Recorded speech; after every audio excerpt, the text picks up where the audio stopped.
eu sou Nicolas Gomes e estamos aqui no Conexão Anderson para estarmos falando de um dos temas mais debatidos na nossa sociedade atualmente e que diz respeito a todas as pessoas, que é a diversidade. E para discutir comigo sobre esse tema, estamos com Gabriel Rodrigues e com a Nathalie Gomes. Então, Gabriel, o que abrange a diversidade, na sua opinião? Na minha opinião, o que abrange a diversidade? A diversidade ela pode ser pautada em vários temas. Ela pode trabalhar com as pessoas deficientes, as pessoas LGBT, as pessoas até mesmo hétero, as pessoas negras, as pessoas brancas. Então vai englobar tudo. Em geral. Em geral, né? E pra você, Nathalie? Normal. A diversidade como um todo é tudo. A diversidade é tudo. É tudo. Essa mesma diversidade, você é diversidade, eu sou diversidade, Livros tudo é são diversidade. diversidade. A primeira pergunta é agora? Sim, então vamos lá. Agora que a gente já falou um pouco sobre a diversidade, vamos então para as perguntas que um dos nossos ouvintes nos enviou. Que é uma pergunta que ela deu um contexto e ela nos perguntou o seguinte: se usar a expressão que boiola, que gay, para uma coisa que ela acha fofo, é alguma espécie de preconceito. Na sua opinião? Bem, depende muito. Se essa pessoa não estiver usando o tema como deboche ou ofensa para conversar com algum amigo, eu acho que pode sim se enquadrar. Tanto que eu no caso, né, vejo várias pessoas adultas, héteros no caso, né, conversando com pessoas LGBT e utilizando termos assim. Eu não vejo maldade, mas tem pessoas que infelizmente veem. Mas também depende muito do contexto que ela está sendo utilizada. E pra você, né? Eu concordo muito com o Gabriel. Isso se é em volta da intimidade. Isso. Porque, como o Gabriel falou, se você usar para ofender, isso já tem outro sentido. Mas se você for muito próximo da pessoa e ver que isso não vai ofender ela, isso não é um problema em si para amizade. Se, por exemplo, aqui no estado de São Paulo, tem pessoas que são nordestinas, que realmente tem muitas pessoas nordestinas no estado de São Paulo. Sim. Se nós, por exemplo, escutamos alguma fala desse pessoal nordestino, como com um sotaque mais puxado e ficamos zoando, vocês acham que isso seria uma zoeira ou alguma coisa pesada? É xenofobia. Eu acho que é xenofobia. É preconceito, porque você está zoando, você está Difamando. destruindo, você está usando como forma de criar humor, um humor pesado, um humor que não é legal para todas as pessoas. Você está usando um traço individual daquela pessoa, um traço da coletividade apenas do grupo que aquela pessoa participa, para então gerar piada em cima disso. Então, xenofobia basicamente é isso. Xenofobia é você pegar um traço de uma pessoa que vem de fora, ou de uma pessoa que pode vir até de outro estado, de outra região do Brasil, de outro país, de outro continente, e você pegar esse traço dessa pessoa e você usar ele pra criar uma piada, pra fazer deboche. Pra ofender. Exatamente. O que você acha sobre? Já sofreu xenofobia? Não. Você conhece alguém que já sofreu? Não conheço. Conhece. Posso contar o seu caso? Rebeca? Não. Vamos lá. Eu tenho um caso sobre xenofobia pra contar. Eu sei que o tema é como toda diversidade, mas eu queria comentar por causa que veio na minha cabeça agora. A professora responsável por este projeto, a Jamile, a família dela tem descendência japonesa. Então, querendo ou não, ela vai ter o olho como se fosse de uma asiática mesmo, mas ela é brasileira. Esses dias, eu conversando com ela me contou o seguinte fato, que ela estava num trem, acho que estavam vindo pra cá ou voltando pra casa dela, não me recordo, mas e tinha um cara olhando pra cara dela, dando risada e dizendo ni hao. Nossa. Sim, ni hao, mandarim. Então, infelizmente, nós vemos a ignorância não só do homem, mas sim do brasileiro. Sim, eu quis falar sobre isso, pode ser um pouco aleatório, mas é a verdade. Infelizmente, ainda envolvendo o tema da diversidade, a gente se aprofundou muito e vamos continuar trabalhando mais essa parte do preconceito contra a diversidade no geral. Bom, eu queria fazer uma pergunta para vocês dois. O que vocês acham a respeito de alguns estudos que a gente teve recentemente que dizem que apenas 2 a cada 8 pessoas com deficiência têm acesso à educação. Bem, isso vai muito da família. Infelizmente, tem famílias que descobrem, as mães, no caso, descobrem durante a gravidez que seus filhos podem ter alguma deficiência, como síndrome de Down, deixa eu pensar alguma mais. Tem Autismo alguma? elevado. Isso. Autismo, no caso, o transtorno do espectro autista.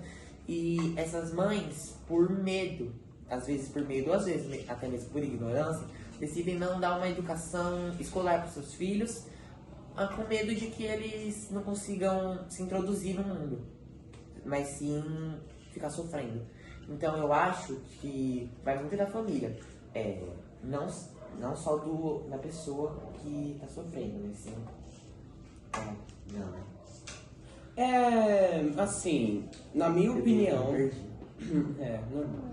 Na minha opinião, deveriam existir políticas públicas, projetos de lei que obriguem ou que criem alguma forma nas escolas de fazer com que essas pessoas consigam se inserir no ambiente coletivo, no ambiente educativo, de forma com que elas não sejam prejudicadas ou que elas não se tornem motivos de chacota entre os seus colegas de classe. Um exemplo muito legal de se citar foi do projeto Escola Sem Homofobia. Alguém conhece esse projeto? Já ouvi falar. Então, apelidado pelos religiosos como kit gay. Eu lembro disso, Sim. 22. Vocês lembram? Você lembra, amiga? Eu acho que eu já vi, eu já dei uma olhada nisso. Mas assim, esse projeto tinha como intuito incluir nas matérias não só demonstrar que as leis protegem as pessoas LGBT+, como também mostrar que existem pessoas LGBTs na nossa história. Florence Nightingale, que foi a criadora do diagrama da flor de lótus, que não sei se é flor de lótus ou diagrama da rosa, porque quando eu pesquisei estava como diagrama da flor de lótus. Bom, ela que é responsável hoje em dia por você não se contaminar com as suas próprias fezes num hospital, né? Graças a esse diagrama, graças a este conjunto de boas maneiras. E segundo, não é assim confirmado que ela era uma mulher lésbica, todavia ela nunca se casou nenhuma vez, não teve relações com homens.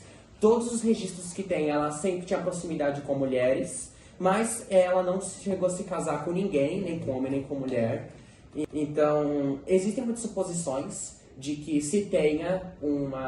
de que a Florence Nightingale seja então uma mulher lésbica. Outra pessoa é Alan Turing, pai da computação e responsável por decodificar os códigos nazistas na guerra contra o nazismo, que sofreu castração química. Ele era abertamente gay e foi condenado à castração química.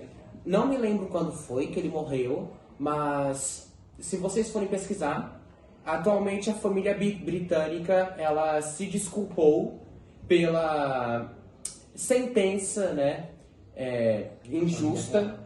A família real em si, ela se desculpou pela injustiça que ocorreu com o Alan Turing, e hoje em dia ele é reconhecido mundialmente como o pai da computação.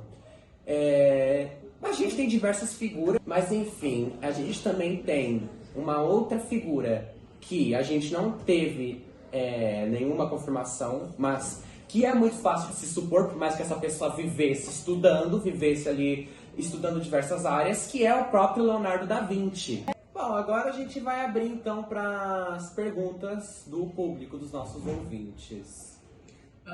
Em respeito à diversidade, no mercado de trabalho, onde vocês acham que ela se enquadra? Tanto na questão para pessoas com deficiência física, pessoas com deficiência mental, e entre outros também como sexualidade, cor da pele. Como vocês acham que isso se enquadra no mercado de trabalho no Brasil que a gente tem hoje?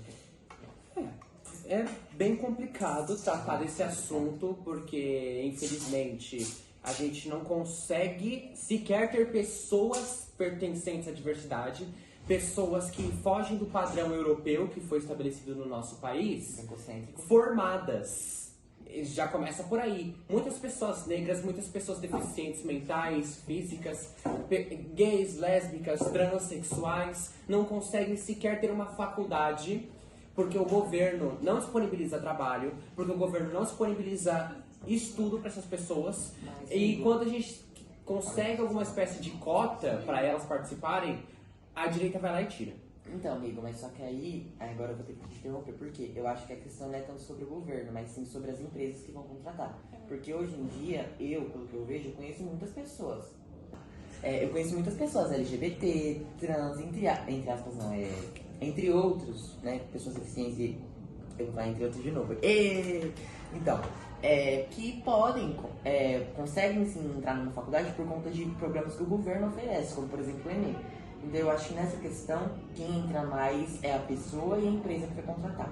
Se, por exemplo, essa pessoa vai procurar emprego em uma empresa e o contratador, digamos que esse contratador é o chefe da empresa, o CEO, ele é uma pessoa que é totalmente de mente fechada, como a gente disse, ou uma pessoa preconceituosa.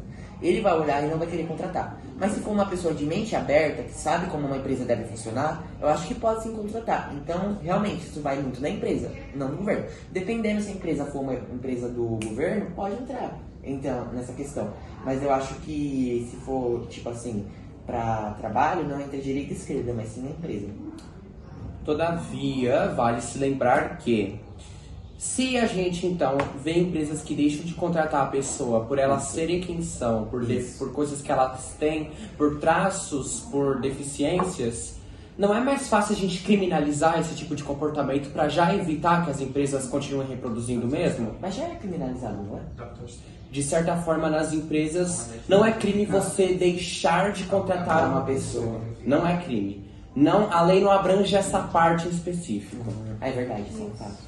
Até que meio que é ética, né? Sim. Às vezes a pessoa pode só não ser contratada porque tá na cara que tá mentindo no currículo. É que pecado. É um pecado. O que você tem que falar, amiga? Eu só concordo com os dois. Depende muito da empresa e da pessoa.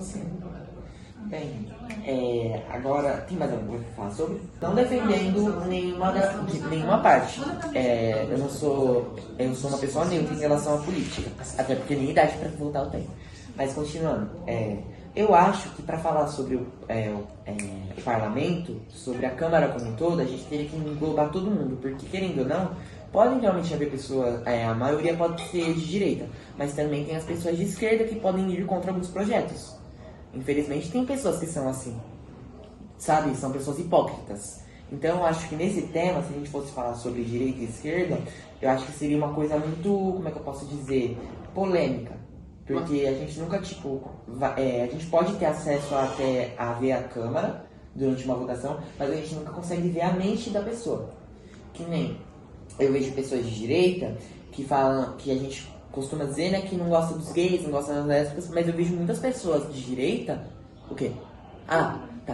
Eu vejo muitas pessoas de direita que tratam e gostam, sim. Não é só porque vai pra igreja, sim, pensa, amigo, não me mata. Não é só porque vai pra igreja que às vezes não gosta. Às vezes é só por causa...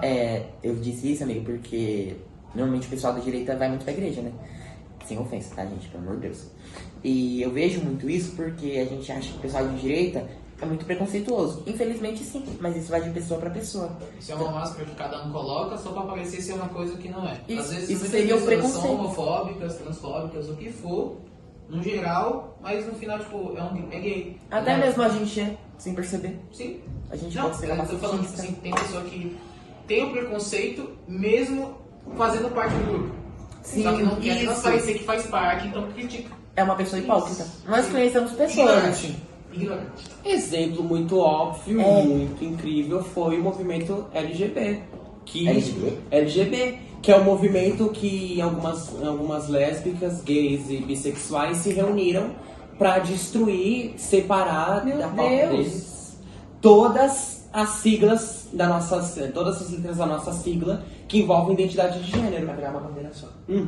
Não. Enfim, esse foi o Conexão Anderson de hoje. Vemos vocês no próximo podcast e fiquem atentos. Talvez a gente apareça aí de novo. Bye, bye!